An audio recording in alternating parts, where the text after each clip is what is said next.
ကြောက်ကလင်းလိုထာမန်တွင်းထွက်တွေကအပေါ်များဆုံးဖြစ်နေပေမဲ့ဘာကြောင့်တချို့ကြောက်တွေကတန်ဖိုးမဖြတ်နိုင်အောင်ရှားပါနေရတယ်ဆိုတဲ့အဖြေကရှင်းသွားတယ်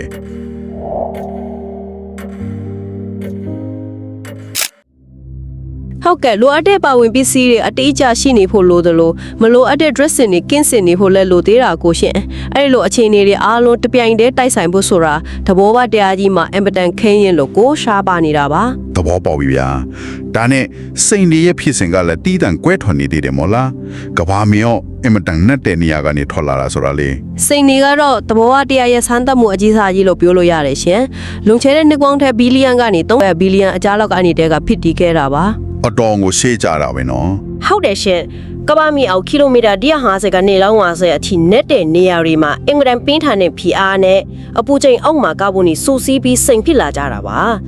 အဲ့ဒီလောက်အနက်ကြီးကနေမီဒီယမ်ဘော်ကိုရောက်ဖို့ဆိုတာဒါမှန်အခြေအနေနဲ့ဆိုမဖြစ်နိုင်ဘူးလေဒါဆိုမီဒီယမ်ဘော်ကိုဘလို့များရောက်လာတာလေဗျာခင်မလိုက်လို့ခေါ်တယ်မီးတောင်ဖြွန်တွေကနေတဆင့်ရောက်လာတာပါရှင်အတန်ထက်မြန်တဲ့အမြန်နှုံးနဲ့မီဒီယမ်ဘော်ကိုလက်တစ်ဖြတ်တွန်းတင်လိုက်လို့သာတက်လာကြတာဖြစ်ပါတယ်ဒါဆိုကျွန်တော်တို့မြန်မာနိုင်ငံကကဘာကျော်မိုးကိုပတ်တများနဲ့နီလာတွေကြတော့ရောအဲ့ဒီခေါရင်တုံးအုပ်စုလင်ကြောက်တီရဲ့ဘူမိဗေဒနောက်ခံကဘယ်လိုရှိလဲတိုက်ကြီးတွေဝန်တိုက်တာဖြစ်စင်နဲ့တက်ဆိုင်နေတယ်လို့မှတ်တမ်းတွေမှာကျွန်တော်ဖတ်လိုက်ရတယ်အဲ့ဒါကတကယ့်ကိုကြီးကျယ်ခမ်းနားတဲ့ဘူမိဗေဒဖြစ်စဉ်ကြီးတစ်ခုပါရှင်လွန်ခဲ့တဲ့နှစ်ထံပေါင်းများစွာကမြမမြေလွာနဲ့ရှိုင်းကုန်းမီမြေလွာတို့ကြီးမားတဲ့အင်နာနဲ့တို့တိုက်မိကြတယ်အဲ့ဒီတိုက်မိတဲ့ဒဏ်ကြောင့်ဖြစ်ပေါ်လာတဲ့ပြည့်ရွေကြောတွေကြားမှာအင်မတန်ပြင်းထန်တဲ့ဖိအားနဲ့အပူချိန်တွေထွက်ပေါ်လာတာအဲ့ဒီအထဲမှာရှိနေတဲ့ကြောက်တွေအတွင်းပြောင်းရကနေမိုးကုတ်ပတ်တများနဲ့နီလာတွေထွက်ပေါ်လာတာပါရှင်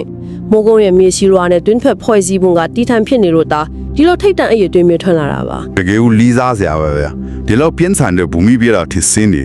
တိုက်ဆိုင်မှုခက်ခက်လာတဲ့တာတူပြတော့ပေါင်းစပ်မိတဲ့ကြားကနေလူတယောက်ရဲ့လက်ထက်ကိုရောင်းလာဖို့ဆိုတာမယုံနိုင်စရာပဲတကယ်ပါပဲရှင်ဒီလိုရှုထောင့်ကနေဆက်ဆက်ကြည့်မယ်ဆိုရင်ရှားပါမိဆိုတာတိုက်ဆိုင်မှုအင်မတန်ခင်းတဲ့အခြေအနေတွေကြောင့်ဖြစ်လာတာပိုထင်ရှားသွားတာပေါ့ဟုတ်တယ်ဗျာ